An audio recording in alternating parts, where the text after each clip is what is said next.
Hello everybody, welcome to my video training.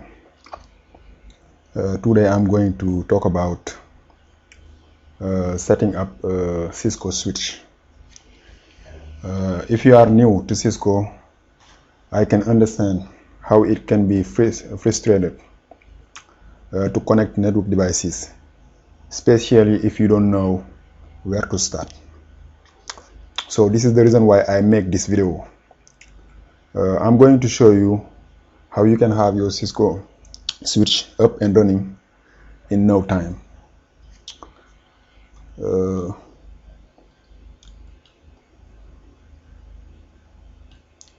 How to connect the CISCO switch. In order to connect the CISCO switch, you need to have what we call a console cable. Let me show you the picture I have up here. So like you see up here, you need this is the switch. Actually, if you have a switch, it's going to look like this. So this is the back of the switch, and the ports are in the front up here. You cannot see it on this picture, but the connection for the interfaces that are in the front. So this is the console connection. So you need to put to connect the console up here and connect it to your RJ45 the RJ45 on the switch, and the serial connection on your PC, your laptop, or whatever you have. And you need also a power cord for the switch. And let me make one note for the switch. The switch doesn't have a power switch. Like in order to power the switch, you have to plug the power, or you have to plug it or unplug it in order to turn it on or to turn it off. So you have to keep that in mind. And one more note I would like to make is nowadays we don't usually have a serial connection for the laptop. So you may need to buy this cable up here. Like you see this cable up here, it is an RJ45. It is a console cable, but it have a serial adapter. So if your laptop doesn't have a serial connection up here, you can use this USB connection in order to accommodate the connection for the console cable. So that's the note I would like to make for the connection. And you also need to download a terminal program, and there are a lot of ones out there, but the one I'm going to be focusing right now, the most popular one I see a lot of people using it, they are PARI, CRT, or TerraTherm. But myself, usually I use TerraTherm, but you can go, choose the one you like. I don't know which one is going to be best for you, but these three are the most popular one. So you need to get the right setting for the terminal, and those settings they are up here. 9600 boards, 8 data bit, 1 stop bit, and no parity, no flow control. You need to make sure you have this setting on your terminal program in order to get the console connection to the switch.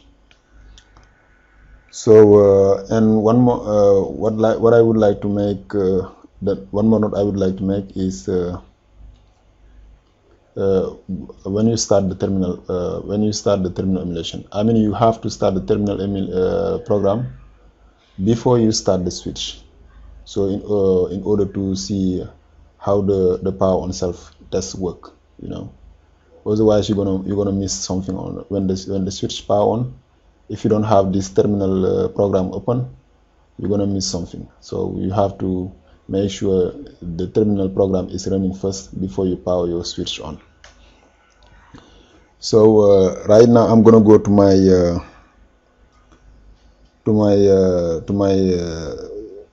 diagram up here. I'm using CISCO packet tracer, but it's the same thing, if you are using a real switch, because what I'm trying to show you up here is going to work if you are having your real switch at home. So first of all, what you need to do is I told you you have your console cable. This is the console I'm using for packet tracer, connected to the switch, and you have your PC up here. And to start the configuration, the first thing you need to do to start the configuration is first of all give a host name to the switch. And but before I show you how you can start the configuration, I'm gonna try to power on the switch, and you're gonna see what we gonna have. So right now I have this by default, this packet tracer. When the switch is already on the working space, it's gonna power itself on. But I'm gonna try to go to the PC up here, and I'm gonna go to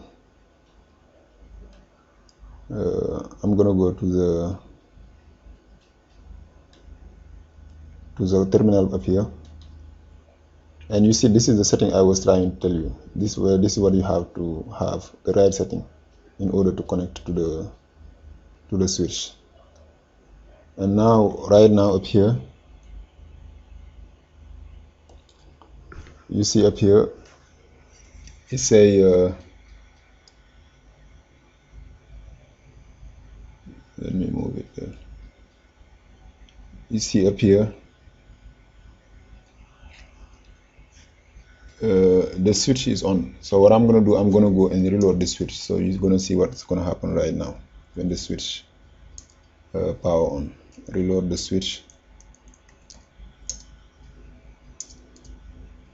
and you see it's reloading. And this is actually what you're gonna see when the switch reload. You're gonna see this pound symbol because it's trying to uncompress the iOS image. And now once you finish, it's going to give you a whole bunch of information. This is about the post information. You see up here, post information up here. And this thing, you may need this thing, like if you're having problem with your switch and you want to call the Cisco support people, they might ask you a question about this information. So you need to have this information on your PC in order to get help from the Cisco people. And there are some other information about this, is like encryption information. There are some rules about the encryption and other stuff. So I'm gonna go to Notepad up here. I have copy that information so you can see it bigger up here. So you see up here,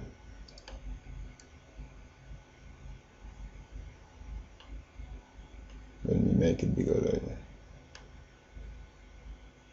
You see, this is the what I was telling you, 64 kilobyte of flash, because this is we are on a simulation environment, so that's why you don't have a lot of memory up here. So this is about the power supply information, the motherboard serial number, power supply serial number, model revision number, motherboard revision number. All this information are from the power on self test.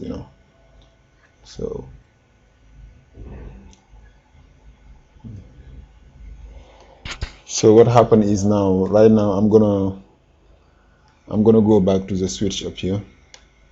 So the switch already started. So the first thing you need to do is, when you have the switch like this for the first time, is the switch, in order to get there are three modes. This is like the graded and sign symbol up here is the user mode. In this mode we cannot do a lot of things. This is like read only mode. We can just like do some show command, but we cannot do any configuration on this mode. In order to do configuration, you need to go to the enable mode, and that's what we call the privilege mode. So we type enable, and the switch now is the switch is starting. Let's see if I can clear this incomplete command. if you make a mistake, it's gonna show you the command is incomplete, you know. So what I need to do is I'm gonna go and give the host, the switch, a host name.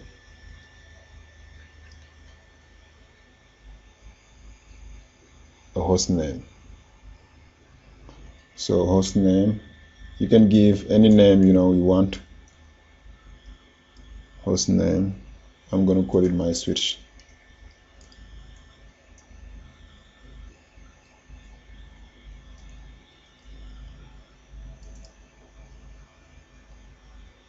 You see, this is the reason why I was telling you about the mod. The reason why I have this error up here is I'm not on the global configuration mode. In order to configure something, you have to go to the global configuration mode. So what I need to do is I need to type configure terminal in order to go to the global configuration mode.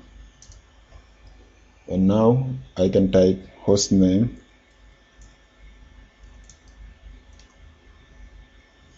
my switch.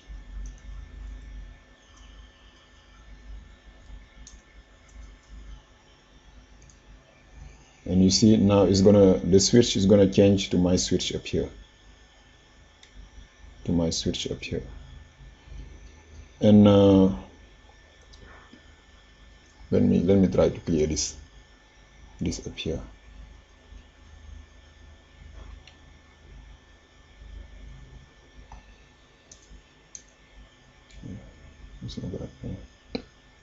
It's okay, no problem. Let me just go back up here.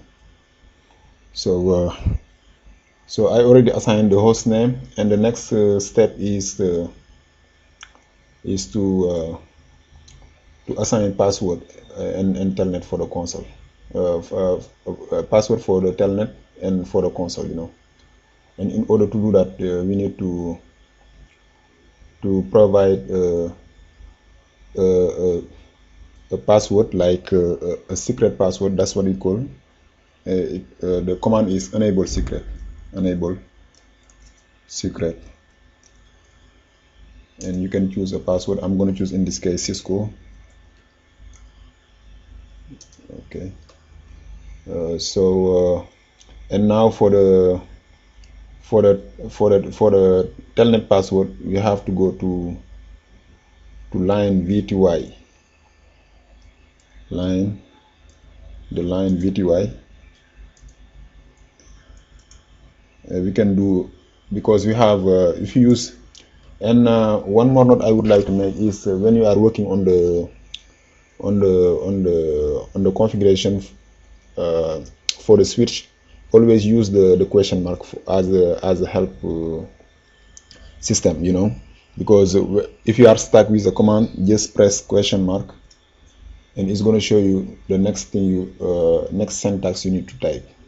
So I think I find this question mark very helpful, you know, if you are doing the configuration, because there is nobody in the Cisco world who know all the Cisco commands. But by using this question mark, you will be able to do, you know, anything you want on a Cisco switch. You know, you have to be patient, but if you use this question mark, you will find that the configuration for a Cisco switch is a lot easier using this question mark. So you see the line, we only have 0 to 15, so you can use 0 to 15, and press enter. And now what we need to do is we need to put a password, and let's use the question mark. It says 7. Like this password is I'm not gonna focus on this what the 7 means, because it says it's gonna be a hidden password. Line is gonna be an encrypted password. What I'm gonna do just now, I'm gonna just put password Cisco, you know, Cisco.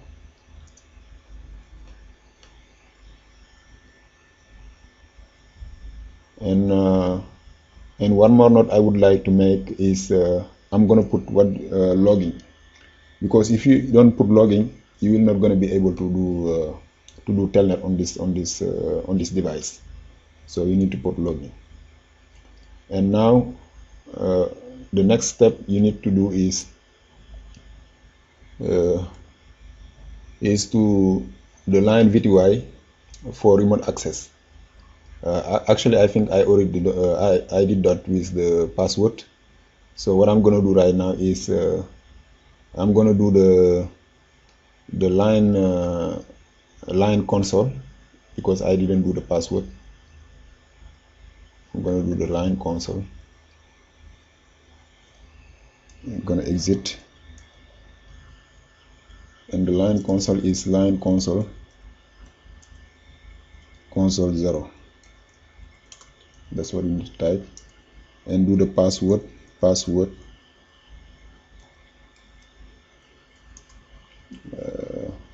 0. Cisco, sorry about that.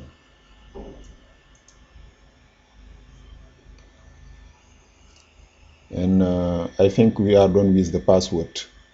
So let's see what's going to be the next step for the configuration. So we done the password, we did the line VTY for the remote access, and now the next step is going to be the management interface. And this is very important, so I'm going to show you, because once you got up here your Cisco switch, you know, usually you will have your Cisco switch on a rack, you know, in a server room or somewhere like you usually don't go often, you know, because if you are working in a company, usually they have their Cisco switch in a room that nobody like. Usually you don't go to that room, because what you need to do is, if the device have problem, you will do a remote access on that device and fix the problem. So this is the reason why I'm just showing you the basic configuration you need to give on this switch, so you will be able to tell that to remote access on this device and do the rest of the configuration from there. So right now what I'm going to do is I'm going to show you we need to put a management IP address, and this management IP address, that's what we're going to use in order to connect to the switch. And I already put the address I'm going to give it to the switch. And what we need to do is we need to go to the switch. Let's go to the switch, and it's going to be global config. It's going to be the interface VLAN 1. And let me show you up here what I mean about that. Like if I put my mouse up here, you see it says VLAN 1 IP address up here. Sorry about that. Let me put my mouse again. Let me go up here on the configuration, and we're gonna do interface VLAN 1 interface. This is gonna be the interface, the management interface VLAN 1, and you have to give it an IP address. The IP address is gonna be IP address 192.168.1.2, and the subnet mask. The subnet mask is a 24-bit subnet mask, 255.255.255.0 subnet mask.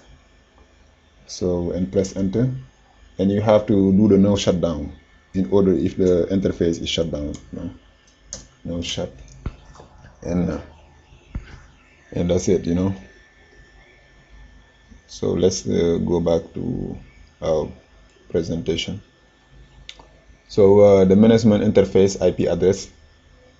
So in order to communicate, and let me go back to packet tracer up here.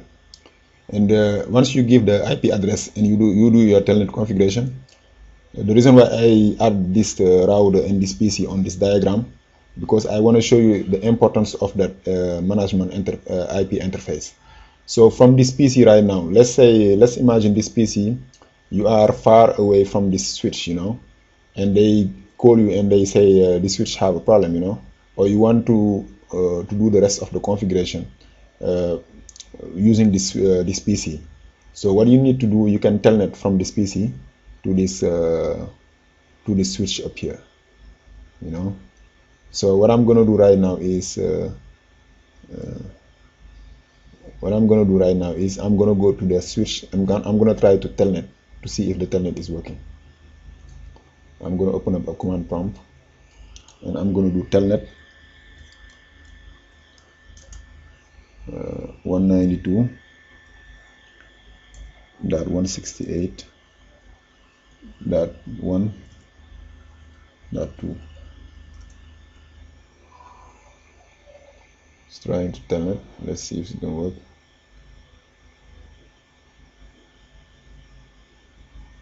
So this is where you're gonna test if it's a connection timeout, remote host not responding. So we have a problem in our configuration, so we need to go back and test the configuration again. So let's try to ping 192 to see if you have connection 168.1.2.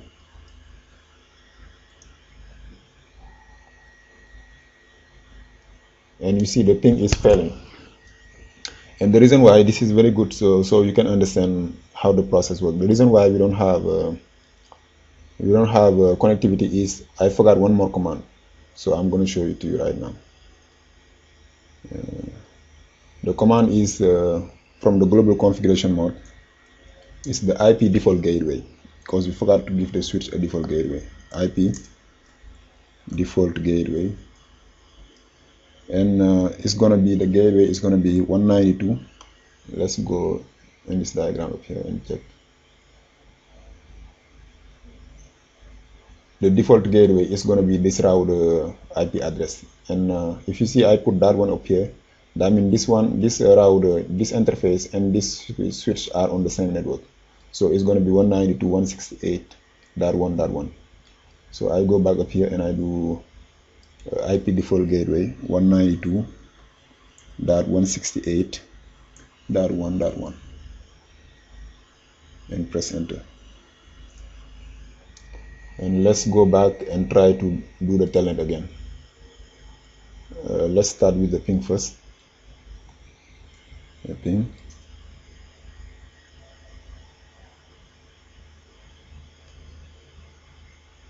You see the ping is going through, so that means we have connectivity, because I forgot to put that command. So let me go back and do the telnet again. Telnet, you see the telnet is working. So I need to put the password I provide in the telnet configuration. That password was CISCO, so I'm going to do CISCO. And you see I have my switch up here. So let's see if we can. I made it. Okay, let me Control C. So because this one I have the IP domain name command on the I have the IP domain name command, enabled. That's why I have this translation going on. But you see, I have now connection to the switch. I can do enable. It's going to ask me for a password. I put my password, CISCO, and now I have connection to my switch. I can do whatever I want. I can do whatever I want from this PC up here. From this PC, I can tell them. This is the reason why I was trying to show you the importance of the management IP interface. So I think you will be from this video you will be able to do the basic configuration of your CISCO switch, and from there you will be able to remotely connection to that connect to that switch and do the rest of your configuration. Because the reason why you use a console up here is just to give basic configuration. You are not on the switch from the console just to do the whole configuration you need on the switch.